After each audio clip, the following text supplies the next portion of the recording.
Citylight, it is really a privilege to be able to come and spend some time with you today, to be able to join those that are online and just get an opportunity to explore God's Word with you. But let me start here.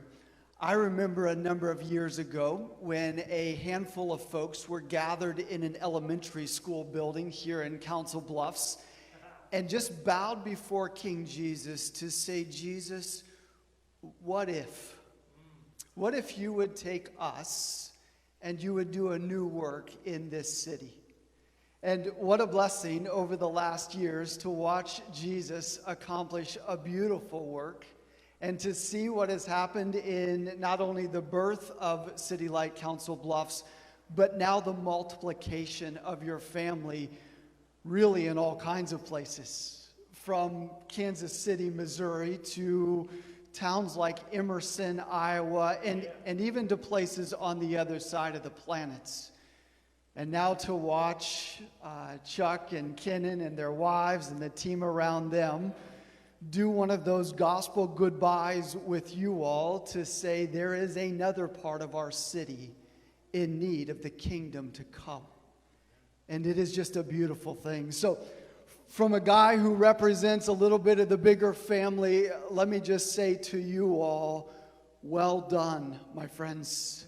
It has been incredible to see you chase Jesus and to watch how it is that Jesus has used you. Saying that, my hope is we've only seen chapter 1, that there is just more yet to come.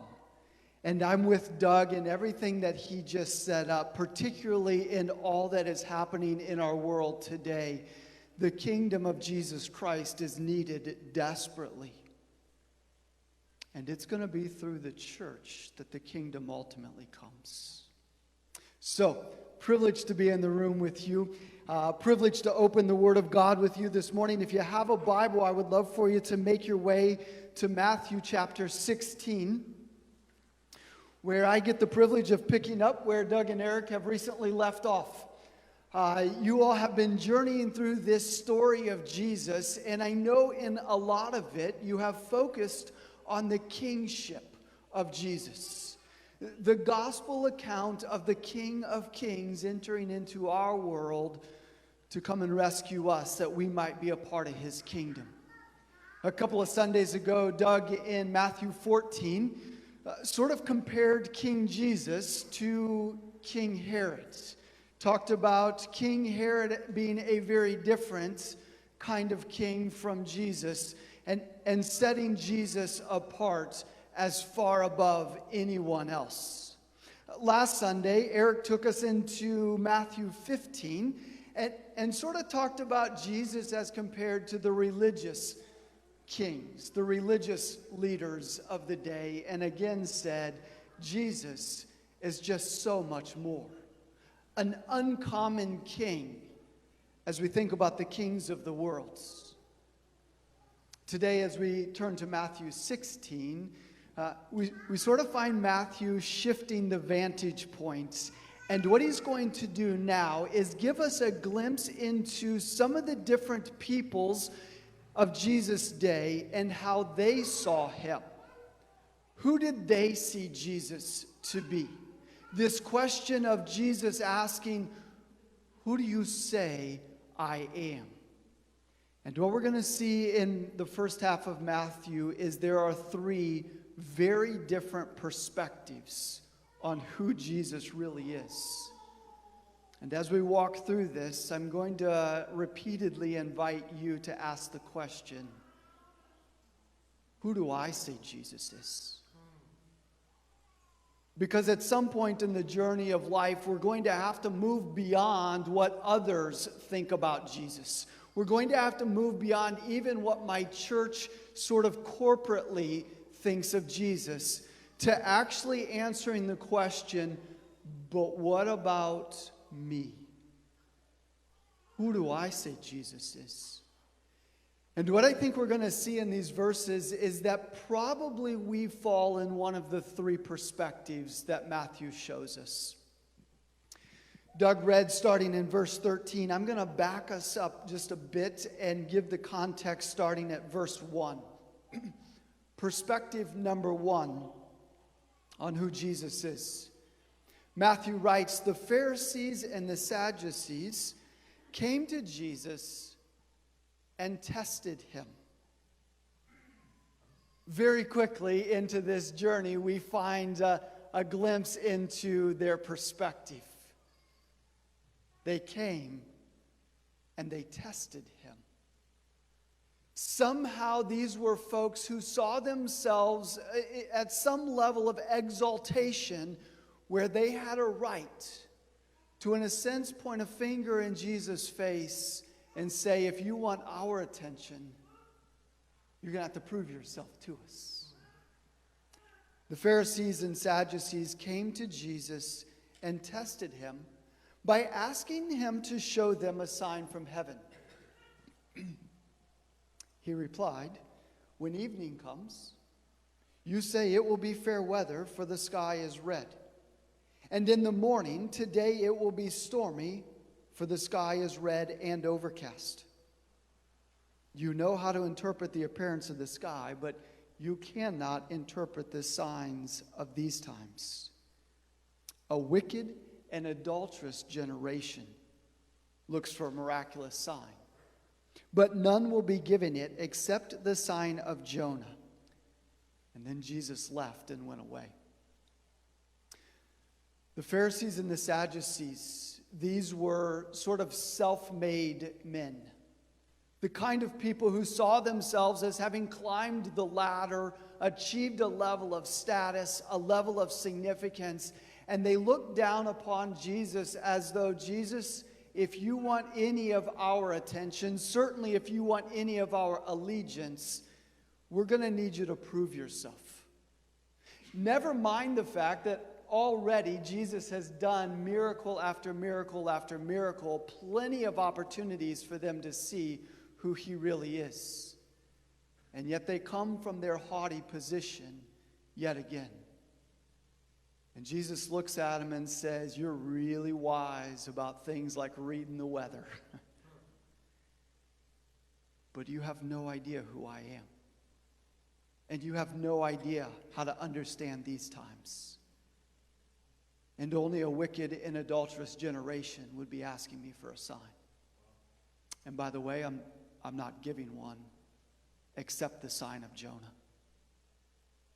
And if in that moment Jesus had a microphone in his hand, that's the kind of moment where you drop the microphone and Jesus just walked on out.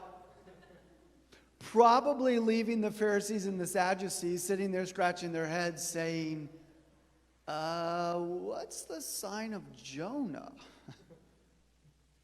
Well, I didn't hear Matthew 12, but I'm sure these guys have explained to you what the sign of Jonah was.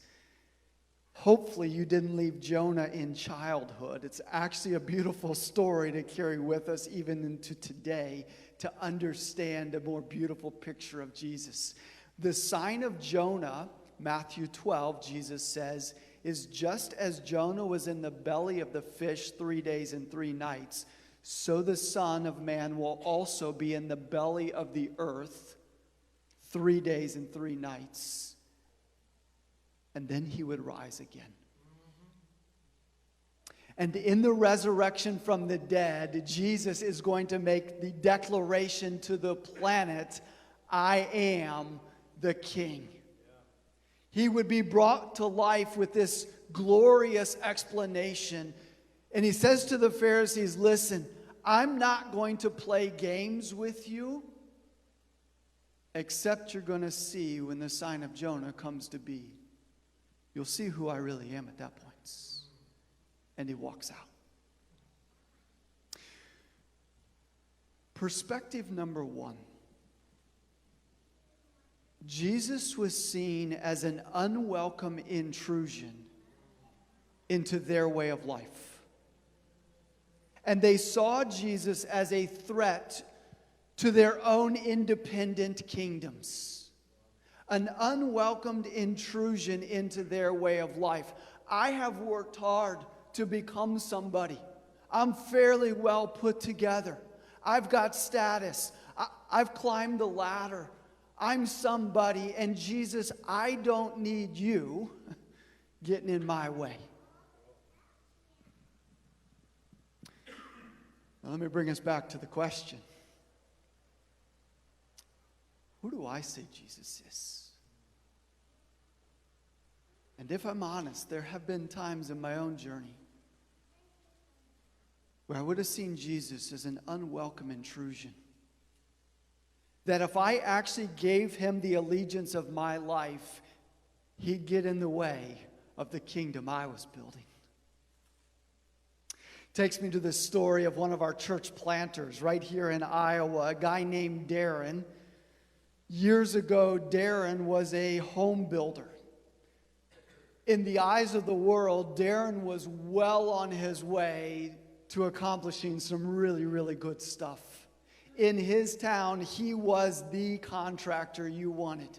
The guy who was doing the greatest homes in the town, making good money, just poised for success in the eyes of the world. And then one day, Darrin found himself sitting on a rock out in Colorado. And he flips open a Bible, and it turns to 1 John chapter 2. And on that rock in Colorado, Jesus met Darrin in a very real way. And said, Darrin, you can either go and build your kingdom, or you can come and build mine. And Darrin made a decision on that rock that he was going to pledge the allegiance of his life to King Jesus. He came back home from that trip to Colorado. He sold his business. He sold his home. He packed up his wife and his young kids, went off to Bible college, learned the scriptures, understood theology, figured out what it looked like to pastor a church, figured out what it would look like to start something new and plant a church. And then in obedience to King Jesus, he moves back to the small town that he grew up in.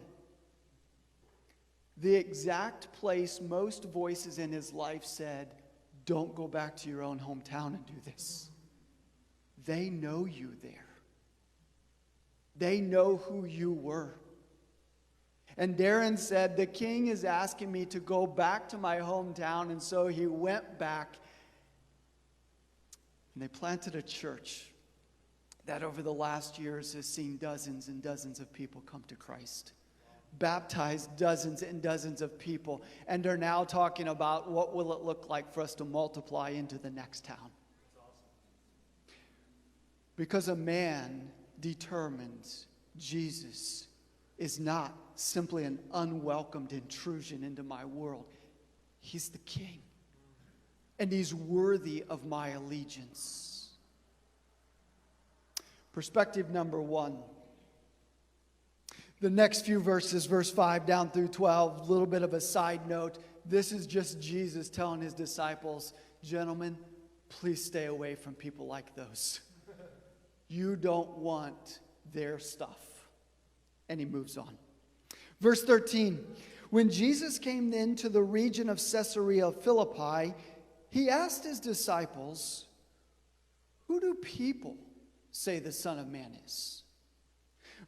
We have the perspective of the religious elite of the day. Now Jesus wants to know, okay, what about just sort of the masses, the crowd that keeps gathering around us? Who do people say the Son of Man is? They replied, some say John the Baptist. Others say Elijah, and still others, Jeremiah, or one of the prophets. In other words, Jesus, they say you're like one of the big boys of the faith. They start rattling off these names of the sort of significant players in the kingdom of God, and they lump Jesus in with those folks. Jesus, they think you're pretty special.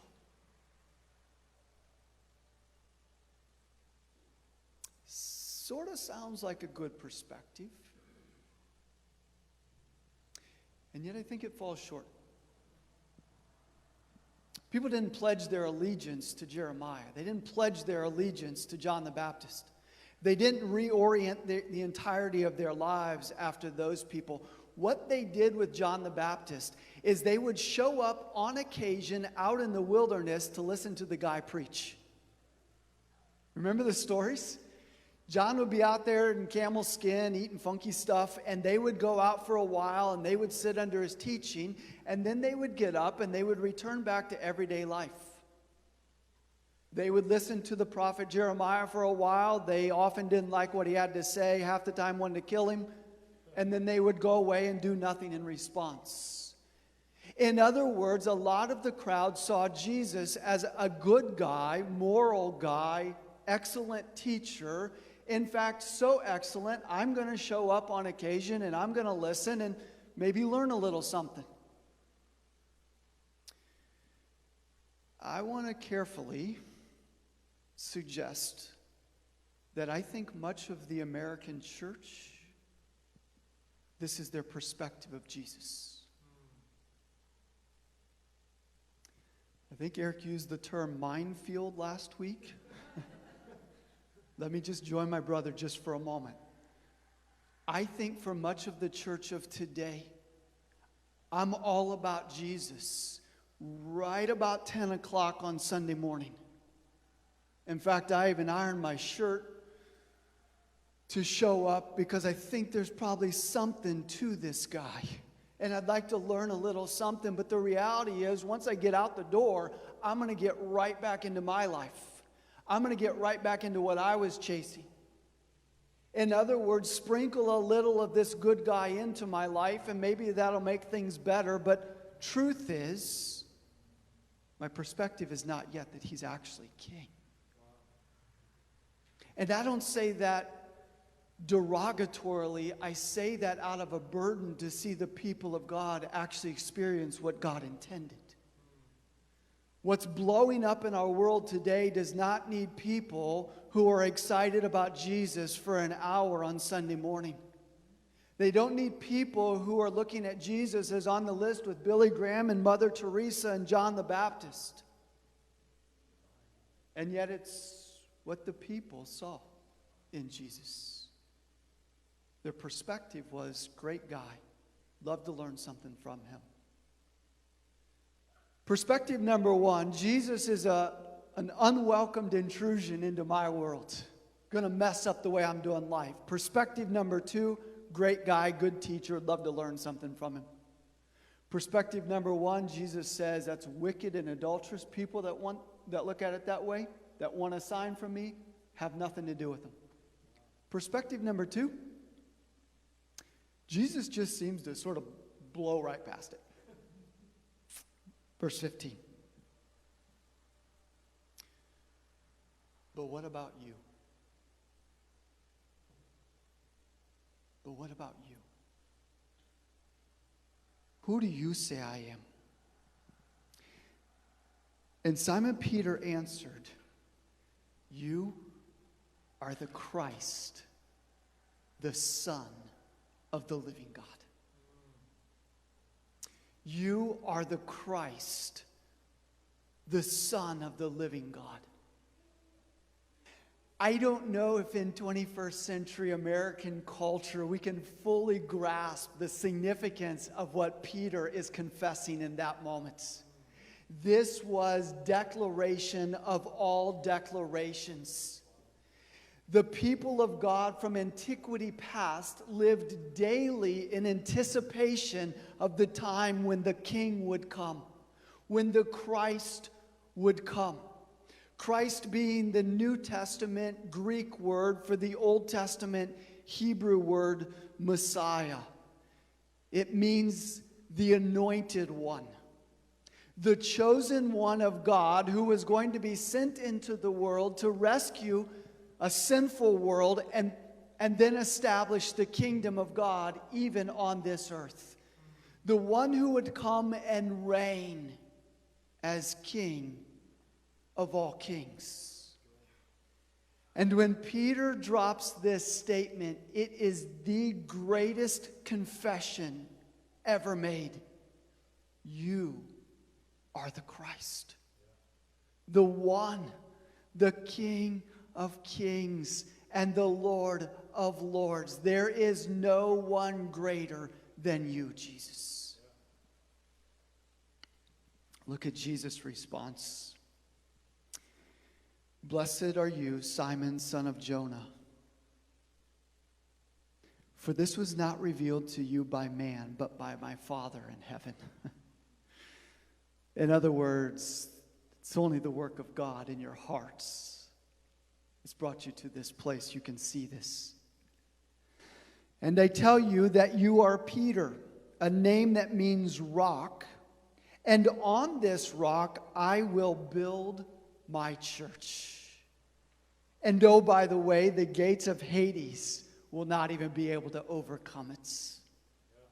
I will give you the keys of the kingdom of heaven. And whatever you bind on earth will be bound in heaven, and whatever you loose on earth will be loosed in heaven. Jesus' response is, Peter, it is upon the confession you just made. It is upon the lives of people who make the confession you just made that I'm going to build my church.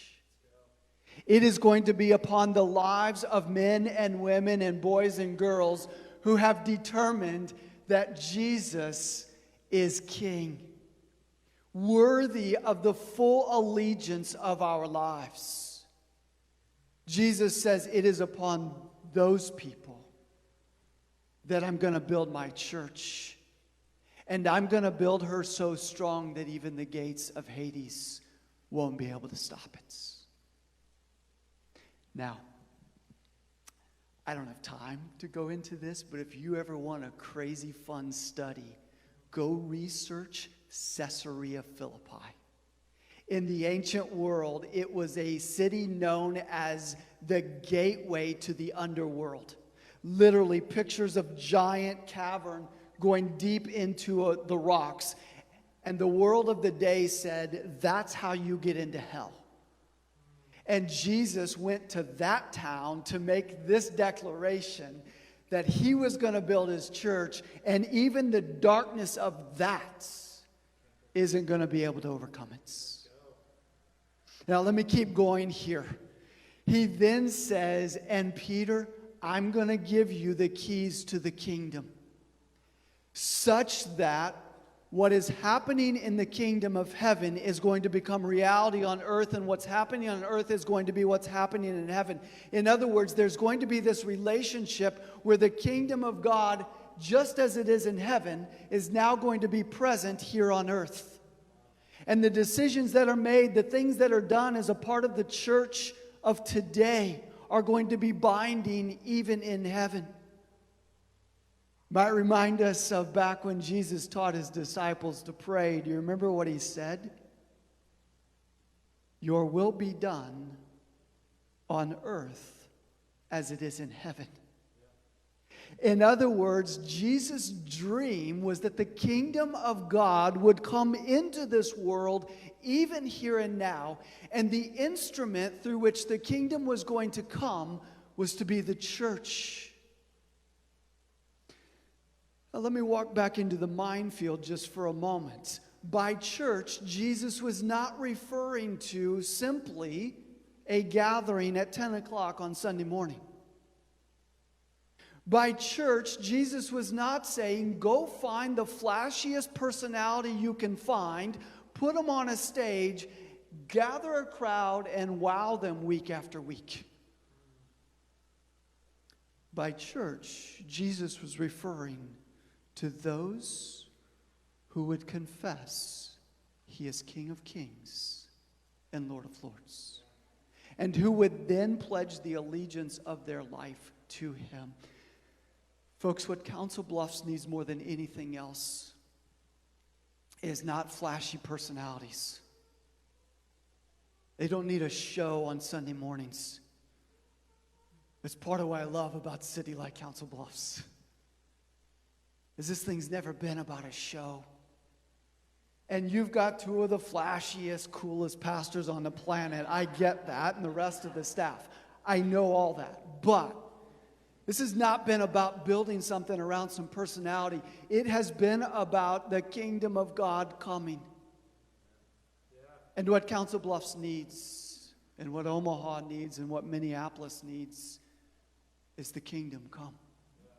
And the kingdom comes because people like us confess, Jesus, you are King of all kings. And I'm giving you the full allegiance of my life. It's my brother Jorge. Jorge was living in Colorado. A lot of Colorado stories today. Jorge was on the, how do I say this carefully? He was on the other side, sort of headed toward retirement. And Jorge got wind that there was a group of Hispanic immigrants in Cedar Rapids, Iowa, in desperate need. And so my brother packed it up. And he moved from Colorado to Cedar Rapids, Iowa, to plant Puente de Salvacion Church, Bridge of Salvation. Because he saw a community of hurting people who were desperate for the kingdom to come. And Jorge, having bowed his life to King Jesus, took his marching orders and said, I gotta go. And to this day, the kingdom is coming in Cedar Rapids, Iowa, because a group of people are following Jesus. I could go on with story after story after story. Start talking about stuff across the planet in the CMA family and beyond. So I come back to the question, who do I say Jesus is?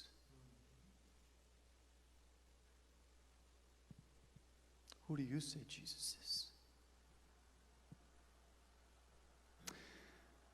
So one day, I found myself sitting on a rock. Guess where? Probably in Colorado. I don't know what it is about that place, but I was sitting on a rock in Colorado. And I was at a place of funk in my own journey. Just one of those seasons where I was just like, Jesus, there has to be something more. I don't want to disillusion you a bit here, but I had been a pastor in a local church for years and was in a funk. And I knew how to do sort of the church game. I could play it pretty well. But my heart said, Jesus, there's got to be something more. And so I'm sitting there that day crying out to Jesus saying, would you give me some picture? Say something to me. Let me know, what is it my life is supposed to actually be about? And it was one of those moments where, like, just clear as a bell, Jesus showed up on that rock to me and he said, Kent, just honor the King and advance his kingdom. Just honor the King and advance his kingdom. It became this mantra in my soul that has carried me to this very day. Honor the King and advance the kingdom. I came back from that trip to Colorado and I found an artist in our church and I said, Deb, I need you to paint this on my wall. An ellipsis or a ... to honor the King and advance the kingdom. And she did. And my thought was, anytime somebody walks into my life and says, why do you do that? I just point at the wall to honor the King and advance his kingdom. Kent, I've watched you for 22 years with this gal named Jamie. Why do you treat her like that? I want to be able to point at the wall and say, because that's what honors the King and advances his kingdom. You got 5 kids running around you. Why do you father them the way you father them? I want to be able to point at the wall. I wanted somebody someday to be able to, if they snoop through my checkbook and say, why do you do that? Because he's king. He didn't have to prove himself to me in any way. I'm not high and mighty looking at Jesus saying, you better show yourself. He's king. And I can't think of anyone else on the planet to give the allegiance of my life to except King Jesus. And I want to tell you something, folks. It has been the most amazing thrill ride ever. Like an absolute joy. I don't belong as a part of the kingdom of God. There's nothing about me that Jesus would have showed up in my world and said, oh, he's special, I pick him. No, Jesus said, he's a train wreck, but I'm going to go get him.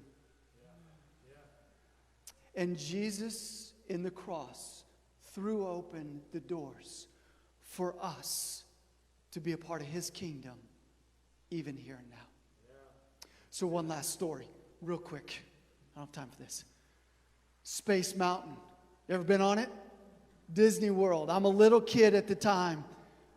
I've never been on a roller coaster. I find myself on Space Mountain, my older brother, my twin brother, packed into this little car. We start up that first hill, and I was scared out of my mind. I don't know how we pulled this off, but by the end of it, both me and my twin brother literally were on the floor of the cart holding on for dear life. Some of you are like, Kent, Space Mountain's not even a real roller coaster. I know. But it's what was going down in that day. I then moved to Indiana. Cedar Point is just around the corner. If you know Cedar Point, it's known for the fastest, highest, biggest, always chasing the next greatest thrill ride out there. And I started to get back on roller coasters again. And I'm the guy on the roller coaster that thinks somehow I can hold on tight enough to do something about it. Like trying to somehow maintain control over this ride. Until a day it dawned on me. Once this cart starts to move, there isn't anything I'm going to do about it anyway. I can't speed it up, slow it down. I can't turn to the left. I can't turn to the right. I can't even get out. And so I decided, you know what? I might as well throw my hands in the air and let's just go for the ride. And I became the guy that waits longer in line to get in the front cart so I could be right out there, hands in the air, loving the ride. What happened? I decided I'm done trying to control this thing. I'm going to tell you something, folks. I've walked this same journey in my spiritual journey with Jesus. Spending way too much time thinking it's my life that I need to build and control and keep a handle on. And what I realized years ago is I'm just chucking my hands in the air and going for the ride. Jesus, you're King of Kings. You have my allegiance. You do whatever you want to do. I'm just going for the ride. And folks, it's in that the kingdom comes. That's why Citylight Council Bluffs even exists. It's why this community is growing difference. Because people have said Jesus is King. But you got to bring that home to you. Who do you say Jesus is? Lord, I thank you for this family. Beautiful expression of your church. A beautiful expression of your kingdom come. I thank you for how it is that you have met them, equipped them, used them, and even multiplied them. And yet, Jesus, I'm certain there are some watching online, sitting in this room, who have not yet come to bow their knee to you. Lord, I pray that you would meet them in the depth of their soul, that they would hear your invitation. I pray that the lies of the enemy that says it will be drudgery if you actually follow him would be overcome by your invitation. The King of Kings inviting me in. Jesus, may this be the day even where a new story starts to get written. Where a husband decides Jesus is king and becomes a different man in the home. Where a mom decides Jesus is king and the legacy she pours into her kids would be eternally beautiful. Jesus, for young people who face a barrage of mess coming at them all the time, who say Jesus is king, and would be a beautiful servant of yours. Lord, let your church know you in this moment. I pray this in your name. Amen.